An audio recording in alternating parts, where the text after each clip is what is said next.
Bapa saban poe bolokot jeung kesang, mikir nepi ka buuk tereh ngipisan. Teu paduli capek jeung era, teu eleh ku rasa hoream. Sosok anu dianggap tara paduli, sosok anu dianggap galak, sosok anu dipikasieun pisan. Tapi Bapa sosok anu pangnyaahna, miheulakeun sagala kahayang barudakna, majuangkeun kabahagiaan jang kulawargana. Bapa sok sanajan anjeun teu ngandung, tapi getihna ngocor ka budakna. Sok sanajan anjeun teu ngalahirkeun, tapi sora Bapa nu pangheulana kadangu ngazanan budakna. Bapa sok sanajan capek beurang peuting gawe kurang sare, belaan anak pamajikan bisa dahar, sangkan teu kalaparan.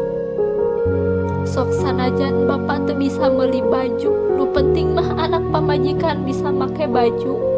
Sok sanajan anjeun dahar jeung puruluk uyah hungkul, nu penting mah anak pamajikan bisa dahar jeung daging, bisa dahar jeung deungeuna anu ngeunah. Sok sanajan surga aya di dampal emak, tapi moal aya surga mun eueuh karidoan nu jadi Bapa. Bapa anjeun lir mega nu mayungan dina panasna sarerenge, da wanci betrangna beurang, kanyaah anjeun diisan hate, mepende rasa dina panenjo dunya. Moal laas sanajan katiga panjang, moal luntur najan hujan mindeng ngaguyur, kamuliaan cinta anjeun bakal ngakar ngawujud tangkal, jadi buah kabagjaan kulawarga salawasna. Bapa sabar anjeun dina nyiar pakeun kiwari geus ngawujud bukti runtut sauyunan keluarga.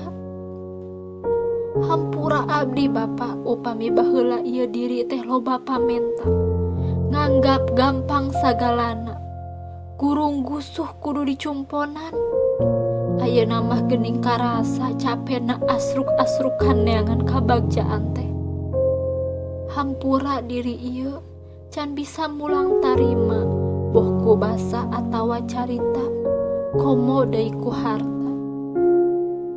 Ya Allah Gusti nu agung, pasihan kabagjaan, rejeki nu gampil tur barokah, sehat sareng surga nu langgeng kanggo Bapa abdi.